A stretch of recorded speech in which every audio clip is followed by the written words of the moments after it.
A few days ago, I received an email from one of my subscribers who is a baby boomer, and she is really interested in terms of reinventing herself. So I'm going to read you the email because this is literally going to set the tone for this show with regards to answering questions.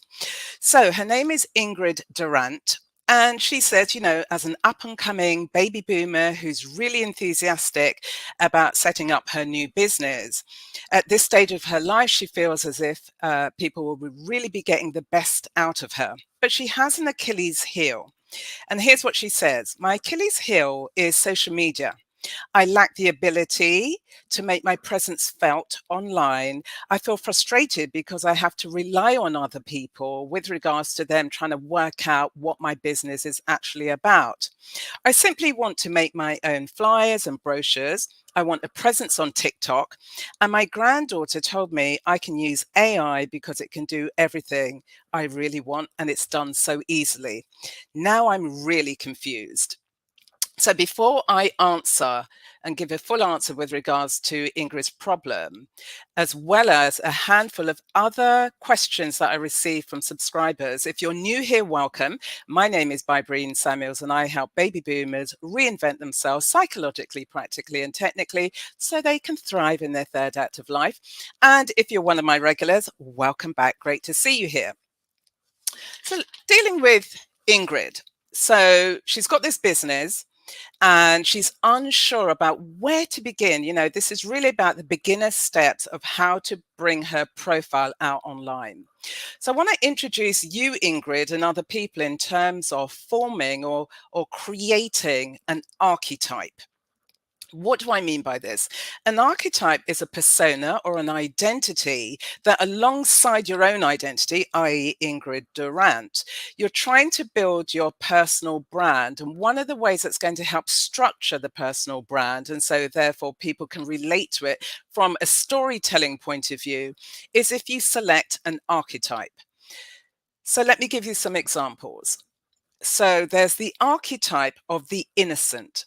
So are you the type of person who's building a business whereby you want to see the good in everybody? You want to bring good to the world. And so therefore there's this sense of, the innocence in which you would like to convey to the world. So examples of the innocent archetype is like Walt Disney. Just think about the whole Disney franchise. It's about bringing good, it's bringing light, it's bringing fun into the world. And then from a quite famous person, think about Dolly Parton. So both Disney and Dolly Parton are operating with this archetype called the innocent. Let me give you another example. So the explorer. Think about David Attenborough, the world famous naturalist who goes around the world and he's exploring, the natural world. He is he's sort of embodied the archetype of the explorer. Now, let me give you another example. Think about Indiana Jones and all of those films around that franchise. So he is always on an adventure, looking for lost treasure. And so they are two examples. I'll give you one more, and it's called the sage. Are you the sort of person that you want to be seen as well read and that you want to bring intelligence and wisdom into the world? Then you may want to be working with the archetype of the sage. So two examples. Think about the world-renowned Institute of Harvard University or Wikipedia. Just those two in themselves generate so much information, intelligent information that they give out into the world. And then if we want to look at it from a personality point of view, we have to think of Nelson Mandela. When he started his journey, he was understood as being like this urban guerrilla terrorist. And by the time he passed, he was literally known as the world's secular saint. So we have the sage, we have the innocent, and we have the explorer. They are just three examples of archetypes that you can begin to think of, this persona of how you want to be identified in the world. Once you've worked on your archetype, and it might be a conflation, a blending of different archetypes, then it is really about appreciating what type of communicator are you, because you're talking about social media and the power of social media, that everybody, it's the way forward. But think about, who are you? Are you somebody who's really confident and relaxed speaking on camera, so you don't mind being seen on camera and you can speak on camera? Then video might be the social media medium that you use. Or if you don't really like being on camera, but you don't mind speaking, then audio would be the way forward. And a podcast, for example. Or if you understand yourself as this great writer, then you're going to focus on articles and white papers and, giving your insights in a written format. And so understanding where's your natural inclination is going to help you. You could be a confluence of all three, which is great. Once you identify, are you better on camera or you're comfortable on camera, not so much better on camera, you're really comfortable on camera, then, what you're going to do is to use YouTube, lean into YouTube because it's the most established video platform. If you're thinking of a podcast, but you're thinking, oh my God, that might be a lot of work. Where do I start? We all have these supercomputers right here, and you could use the voice note on your phone, on your smartphone. You could literally just record into your voice note. It doesn't have to be this epic piece, because the idea is that you're moving incrementally out into the world. So you could record a voice note, then you could find an image online or an image that's in your phone, put the two together, and then you could upload them, for example, onto YouTube, because they now have a podcasting feature, or any of the other kind of audio platforms. If you're more of a writer, then how about LinkedIn? You want to be seen as an authority figure. Maybe what you have to deliver is more B2B, but don't forget B2C. We're all consumers behind job titles.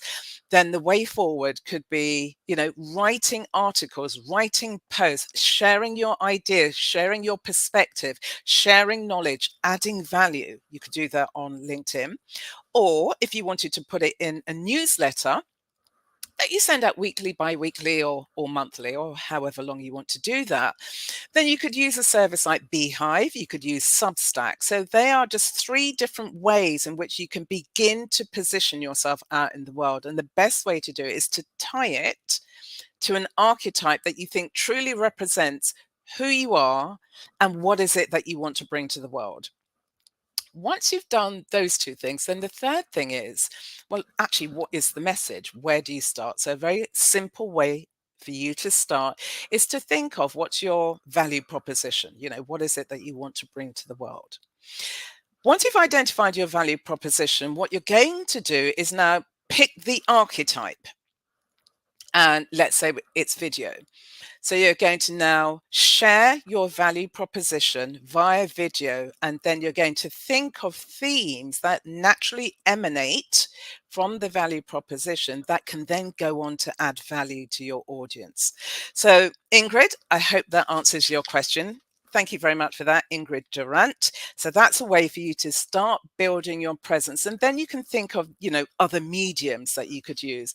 But they are very clear ways to move you from where you are now to where you want to go in those baby step ways. Okay, so that's Ingrid Durant's question. The second question is from Karen Carpenter. So Karen Carpenter, what she says is that she's sort of interested in knowing what are some of the resources that people can use to learn the basics of AI. So, for example, crafting prompts, how to use AI like art software, for example, or are there affordable, accessible, or no-cost tools that one can use as a baby boomer, but for everybody else in terms of learning? Artificial intelligence is dominating our lives and will only increase. from here on in. So Karen's quite interested in knowing where to start around the lines of learning about artificial intelligence. And so therefore, she's saying that, let's say, for example, you want to put it on your CV or on your LinkedIn profile so that people are aware that you have some understanding. Okay, Karen. So last week, Wednesday, I went to a fantastic meetup, and it was with Price Waterhouse Cooper together with UK Black Tech. And what we were discussing was ethical AI and, you know, the position of AI, given that it's dominating our lives and it's only going to grow exponentially. So there were some fantastic conversations about artificial intelligence. Now, it's a vast medium, it's a vast technology. But the one piece of advice I would give you is, instead of thinking of artificial intelligence as a standalone technology, I want you to begin to think about artificial intelligence from the point of view: how is artificial intelligence being used, being integrated in what already exists? Because I think, you know, people can be really overwhelmed with artificial intelligence and not knowing where to start. You know, there are tools that are coming out every single day, so there isn't one course that can teach you. Rather, think about artificial intelligence in relation to existing tools. So here's a couple of examples. About 10 days ago, I was at the Google AI's innovation launch. I was at one of the satellite events here in London. And it was fascinating because Bard AI is Google's large language model. I touched on it in more detail last week, but I'm just bringing this to your attention, Karen, and to other people's. The amazing thing that these large tech companies are doing is that there's this recognition they want to introduce technology, so therefore it's more seamless in our lives. So we don't have to be thinking, you know, we're doing this bit over there and then we're doing this other bit over there. So instead of technology being used in disparate ways, the idea is for it to be used seamlessly. So Bard AI has just been released into 180 countries.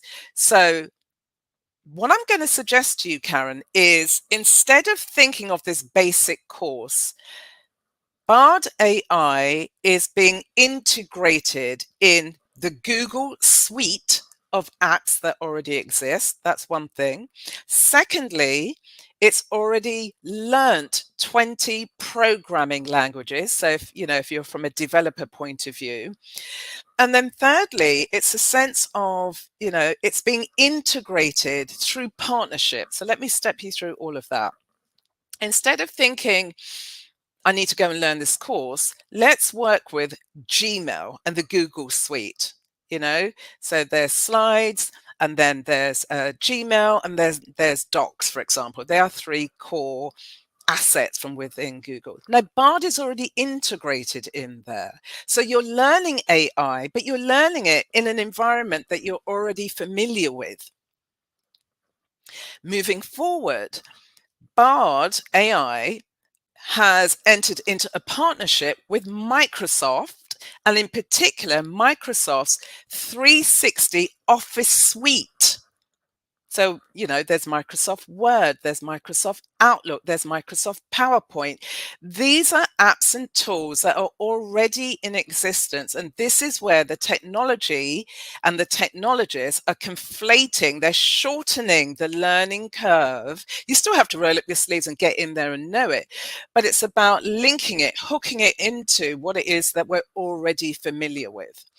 Now, with regards to Microsoft, they have shared that they're in partnership, but they haven't launched it as yet. So keep an eye on the news. It's all going to be done this year, no doubt. But you can begin to build because you understand the underlying technology in the apps, and then Bard will go on top of it. Another partnership that Bard has entered into is with Adobe. So if you're more of a creative person, just think of the whole suite of Adobe, from a video, from editing, from graphic design, everything sort of creative tools that can help take your message out there. Bard has entered into partnerships with huge entities like Adobe AI. So I would suggest, Karen, look at the thing you want to do. Do you want to create something using, graphic tools? Then study, get on top of Adobe. There's an alternative to Adobe called Photopea, which is a open source version of it that you could use. So instead of thinking about, I need to go and learn these different things, go into the places that already exist. And then thirdly, instead of, I'm not a great fan of CVs. I think they've kind of had their day. But for those of you who are still very much into CVs and LinkedIn profile and getting your position out there, I would then build a portfolio that demonstrates that you understand how to use these technologies. That's just one way forward. So when I was retraining as a software engineer, and I took the self-taught route. And there was a program, an online program that I followed. And what was brilliant was that as a result of following this program and really immersing myself in it, it allowed me to create a portfolio that demonstrates how I was able to code using React and to code using JavaScript. So I would say I would encourage everybody, build a micro portfolio that is already on top of these existing apps. So Karen Carpenter, I hope that answered your question, but really keep an eye on all of the large language models, ChatGPT, Bard, etc., because therein lies the answer. Who else have we got now? So we have the next question, which I got as a text, is from Kimberly Bolden. And she asked two questions, but one has sort of been answered with regards to what I've just shared regarding AI. The other question was, what are some of the top mistakes people over 50 should avoid regarding technology? So firstly, don't be afraid of it. Don't be afraid to actually ask for help.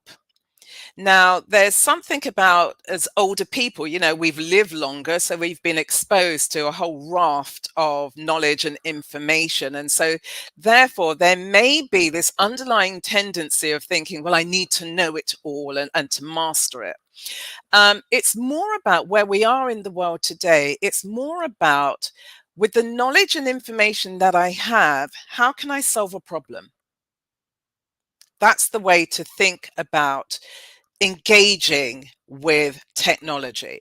Yeah. Ask for help. When I was retraining as a software engineer, and I kind of did, a lot of the heavy lifting by pulling my locks out, but I got there. And it was after that journey that I met a fantastic mentor who was able to illuminate. And so therefore, because I was able to share my weaknesses and my vulnerabilities, and I think that's a key thing when you're thinking about reinvention and what to do, don't hold on. Don't be precious about people may think I look stupid or I don't understand. That's okay, because the more that you can reveal what you don't know means that people can then assist you in a far more effective way. Another thing to think about is how to remain safe online. And so, in terms of scammers that can, come across our path, or phishing emails, something that you can do here is actually to update and upgrade your software on a regular basis.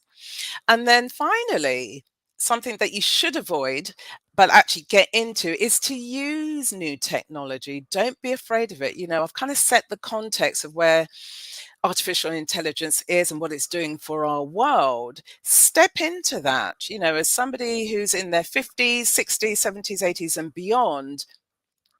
You've already lived through, we have lived through cycles of technology. I remember the telex when I started working in, the late 70s, early 80s. And so we can go that far back, and then we've seen all of the other iterations. Don't be afraid to use it. Yeah. And so, as I mentioned in relation to the question from Karen, think about, well, what is it that I'm trying to do here? Do I want to create a newsletter? Do I want to write a song? What is it that you're trying to do? Do I want to paint something? And then zero in on, okay, well, I know there are these large language tools, these models, ChatGPT, AI, Stable Diffusion, for example. These are just resources that get you into it, but don't be afraid to step into using technology, but don't be afraid to show your vulnerabilities, because there are wonderful people in the world who could step up and help you. So Kimberly Bolden, thank you very much for that. Then the next question comes from Christine Wellington, and she shared this with me in a conversation. So Christine Wellington leads an organization that develops charities here in London.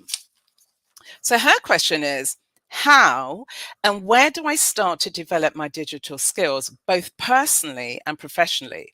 As a leader of a development organization that leads other charities, I know it's important to stay up to date. So this is a big one, because for you, Christine, you're navigating from, personally, where do I start? But also organizationally, where do I start? So every single one of us, whether we have the job title or not, is a leader. And I encourage people, leaders are readers.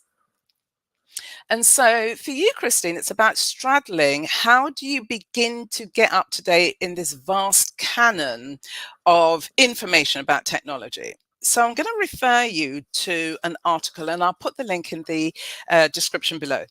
And it's an article from Quantive, and they are a strategic consulting firm.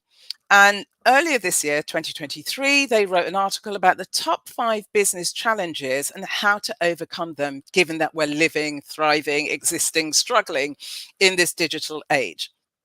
So there's a lot of information in there, but I just want to pull out a couple of things that I think can begin to help you bridge, take that first step so that you're familiarizing yourself with digital transformation. So there are 2 key things. There's clearly artificial intelligence automation taken as one. And then we are very much living in the world of personalization and automation, personalization, and customization. So when we're thinking about automation and we're thinking about artificial intelligence, I want you to think, Christine, in terms of the sector as you understand it. But from my own experience of working in the sector and then taking more of a bird's eye view and having a broader understanding, one of the real weaknesses, and it's not only the nonprofit sector, but I'm focusing here on this, is they do not understand how to extract and utilize their data. And so when you're looking at automation and AI, what you're trying to do is to streamline the processes. And so therefore, there's hordes of data that just sits within organizations that could be organized by using artificial intelligence. If you think about monitoring and evaluation, and making sense of the outcomes or the outputs and then the outcomes that your beneficiaries have gained or participated in, you now want to try and make sense of that. And you could use, for example, and there are free versions of this, but Google Cloud. And so you could use Google Cloud for data entry or for customer service. How can you begin to improve the services that are offered to your end users? You could also use Google Cloud that could help you transcribe, scripts or transcribe customer conversations.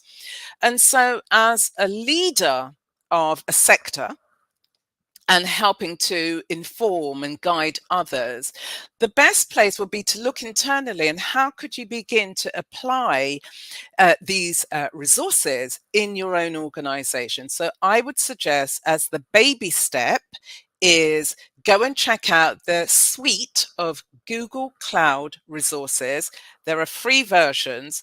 And what you're looking at, and so you're breaking it down, okay, what data do we have that somebody else currently is doing in the organization that's time consuming, that could be automated using Google Cloud? How could you market what it is that you have to offer by using Google Cloud? So I hope that gives you some insights, Christine, with regards to how you can begin to take those baby steps. And then personalization and customization. We're very much living in the world. We're all consumers in one form or another. Whatever title we have, we're all consumers, and that's how we engage with the world. And one of the things that we certainly are looking for in the 21st century, which is a really positive thing, is that we want a sense of personalized, tailored resources that actually answer the problem that you are having, you are facing, and that you're trying to overcome. So just think about all of the organizations that you deal with and, have the avatar, the face of one of the organizations and think of the problem that they're trying to overcome. I'm currently working with nonprofit organizations, and it's fantastic because, I'm coming across boomers who, are transforming, areas of their sector. And I'm just thinking of a group I worked with this week, and they are focusing on a heritage project. And I was really able to get in there with them because they had problems that they presented in a very surface way. But once I started drilling down, I was able to uncover it for them, unfurl it for them, break it down into bite size, and then provide solutions. So when you're thinking of customization, I know that one of the tensions within the sector is this sense of, you're trying to speak to everybody and trying to solve everybody's problems, but not every organization, as there are hundreds in the borough that you work in, has the same problem. So it's about finding ways, and one of the ways that you can do it is to subsection out the organizations that you serve, niche down specifically, think of the face of the avatar of that organization, and then think of what is the problem that they are facing, experiencing, and how can you help them overcome it. Okay, so Christine Wellington, I hope that answers your question. Google Cloud, there's a whole platform, whole suite of resources that you can use that you can start for free and do that from an organizational point of view. The next question is from Ruth Valiant, and this came through a conversation. And what Ruth would like to know is, what are some of the alternative health and wellbeing resources suggestions beyond the NHS? That's for us here in the UK. So from a wellbeing point of view, one of the things I'm going to encourage you and everybody else is to be a co-leader in your healthcare with your doctor. I'm very much that way inclined. I co-lead my healthcare with my doctor. And a few years ago, feels maybe about, I don't know, 7, 8 years ago, I asked to be referred to an alternative clinic because I'm really into the holistic way of being. And so, Ruth, there is a fantastic clinic that your doctor can actually refer you to. Now, whether you're here in the UK or beyond, I'll get to that in a minute. But what you're looking for is this kind of combination of clinics that are part privately funded and part publicly funded. And the one that I was referred to is it's on Great Ormond Street, and it's actually called the Royal London Hospital for Integrated Medicine. And it's brilliant because what they do is that they situate you as the patient, and they take a whole person perspective to really drill into you, metaphorically, obviously, and to begin to understand what it is that you're experiencing that can then lead to better health. Now, they also contextualize you from the point of view, they're not just looking at you, you've got these symptoms and here's a pill, because it's very much not like that. But what they do, which I think is fantastic, and they take an epigenetic approach, which means they look at you as the patient, but also the environment. That's literally your internal environment, but your physical environment, and how the two of them may be shaping, misshaping your health and your well-being. So I would adopt the attitude of being a co-leader of your healthcare, getting into conversation with your doctor, in terms of, you have this illness, chronic illness, whatever, and you are keen to explore solutions beyond the allopathic way of treating, healthcare. And if they are unaware of this clinic, then you can mention this one. Now, if you happen to live outside of the UK, obviously it's not going to be the same clinic, but you may have this fusion of the public and private funded, and then getting into a conversation with your doctor around this. Now, in the context of healthcare here in the UK, there's something called NHS England, and they oversee healthcare services, and they're always being revamped, transformed. And last year, there was another version in terms of how healthcare and well-being is being treated here in the UK. So go research on NHS England and the kind of umbrella in which healthcare is now being delivered in the UK is through this idea of integrated care services. Now, there are boroughs, there are health regions broken down right throughout the UK. Just Google it, DuckDuckGo it, integrated care services, and you may begin to see these models. And the whole idea is to provide joined up thinking, joined up problems, joined up solutions that Tony Blair spoke about in 1997 when he first was elected. But this idea of joined up work, so therefore the private sector, the public sector, and the non-profit care providers can deliver healthcare to us. So Ruth Valiant, I hope that really sorts that out for you. Get into partnership with your doctor is what I would say. And then finally, there's a question from Kathleen McCulloch, and it's a question directed at me. Kathleen wants to know, what was happening in my life that catapulted me into reinventing myself, and what were my first steps? So I'll give you a shortened version, or I'll just take a vignette or two. So my journey of reinvention, psychologically and emotionally, started back in the late 90s. So that's where it started. And I was just clear I was worth doing the work on. So that's what kickstarted my journey. More recently, and when I say more recently, I'm going from the era of the downturn years, because that's when I was moving through my late 40s into my 50s. And so over the last 10 years has been a kind of ramped up version of my own personal reinvention. So what was happening in my life was that I got back from China. I was doing a research project over there. The downturn was happening. I was still working as a consultant in and around nonprofit organizations. Then funding got cut. We all were the victims of that, and we all experienced that. And then there was this real fallow period. I couldn't find work. And then I did one last piece of consulting where I raised like £900,000, just under £900,000. And then, problems started. And so it was like, well, I'm approaching 50. I still got chutzpah. I still got chops. I still got the ability to add value. What am I going to do? Because the conventional agencies said you couldn't transfer your knowledge, blah, blah, blah. So I was on the dole.